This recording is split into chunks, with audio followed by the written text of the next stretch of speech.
Hello दोस्तों, आज मैं आपको एक नई कहानी सुनाने जा रहा हूँ। परमात्मा और किसान। एक बार एक किसान परमात्मा से बड़ा नाराज हो गया। कभी बाढ़ आ जाए, कभी सूखा पड़ जाए, कभी धूप बहुत तेज हो जाए तो कभी ओले पड़ जाए। हर बार कुछ ना कुछ कारण से उसकी फसल थोड़ी खराब हो जाए। एक दिन बड़ा तंग आकर उसने परमात्मा से कहा, देखिए प्रभु, आप परमात्मा हैं, लेकिन लगता है आपको खेती बाड़ी की ज्यादा जानकारी नहीं है। एक प्रार्थना है कि एक साल मुझे मौका दीजिए, जैसा मैं चाहूँ वैसा मौसम हो, फिर आप देखना मैं कैसे अन्न के भंडार भर दूंगा। परमात्मा मुस्कुराए और कहा, ठीक है, जैसा तुम कहोगे वैसा ही मौसम दूंगा, मैं दखल नहीं करूंगा। किसान ने गेहूं की फसल बोई। जब धूप चाही तब धूप मिली, जब पानी तब पानी।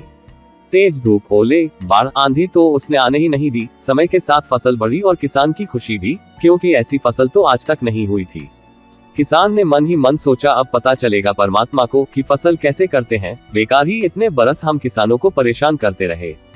फसल काटने का समय भी आया। किसान बड़े गर्व से फसल काटने गया, लेकिन जैसे ही फसल काटने लगा, एकदम से छाती पर हाथ रखकर बैठ गया।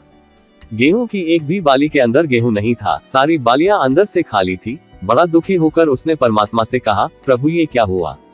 तब परमात्मा बोले, ये तो होना ही था, तुमने पौधों को संघर्ष का जरा सा भी मौका नहीं दिया।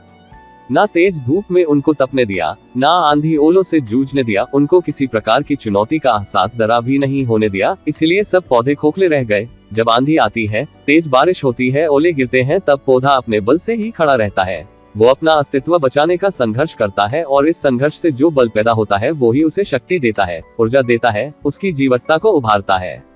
सोने को भी कुंदन बनने के लिए आग में तपने, हथौड़ी से पिटने, गलने जैसी चुनौतियों से गुजरना पड़ता है, तभी उसकी स्वर्णिम आभा उभरती है, उसे अनमोल बनाती है। उसी तरह जिंदगी में भी अगर संघर्ष ना हो, चुनौती ना हो, तो आदमी खोखला ही रह जाता है, उसके अंदर कोई गुण नहीं आ पाता। ये चुनौतियां ही हैं जो आदमी रूपी तलवार को धार देती है, उसे सशक्त और प्रखर बनाती है। अगर प्रतिभाशाली बनना है तो चुनौतियां तो स्वीकार करनी ही पड़ेंगी, अन्यथा हम खोखले ही रह जाएंगे। अगर जिंदगी में प्रखर